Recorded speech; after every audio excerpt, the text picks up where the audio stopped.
On parle beaucoup d'entre-net, de Web 2.0, du pouvoir rendu aux utilisateurs, de toutes ces conversations qu'il y a sur Internet. Mais en même temps, par rapport à votre expérience, vous, de l'accès à Internet, notamment pour des populations défavorisées, où on en est aujourd'hui?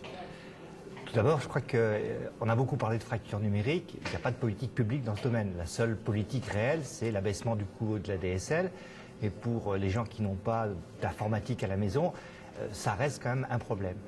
Ce qu'on s'aperçoit, c'est que les choses bougent à partir du moment où on fait attention aux personnes. Dès qu'on se donne les moyens de pouvoir donner la parole aux personnes, de recueillir leur envie de faire, des sites se créent, des wikis se mettent en place et quelque part, il n'y a pas de différence importante entre les groupes si on va à l'écoute et à l'attention aux personnes. L'essentiel aujourd'hui pour nous n'est plus tellement de travailler, je dirais, sur des questions théoriques de fracture, mais de travailler sur la médiation. Comment les outils de l'Internet du multimédia travaillent pour aider à ce que les personnes soient davantage reconnues et davantage d'estime d'elles-mêmes. Et là, il y a plein de choses qui s'ouvrent. Mais ça demande effectivement du travail en grande proximité et auprès des gens. Ce que fait ATD Quart Monde, ce que des initiatives font à Brest, tout ça montre que c'est possible. Et on a besoin maintenant aussi de ne pas laisser la moitié de la population du côté du chemin. Effectivement, le Web 2.0 va ouvrir de nouveaux horizons, mais qui va en profiter?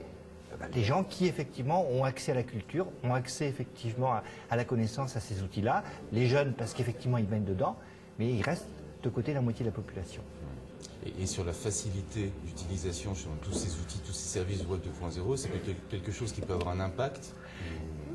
Qu'est-ce que c'est qu'Internet depuis le début? C'est simplement l'envie d'échanger, de rencontrer d'autres personnes.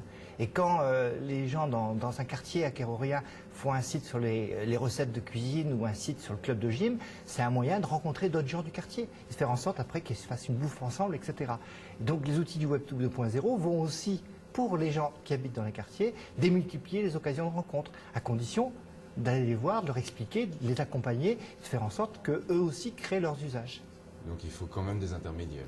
Oui, et ça c'est du temps long et des personnes en grande proximité.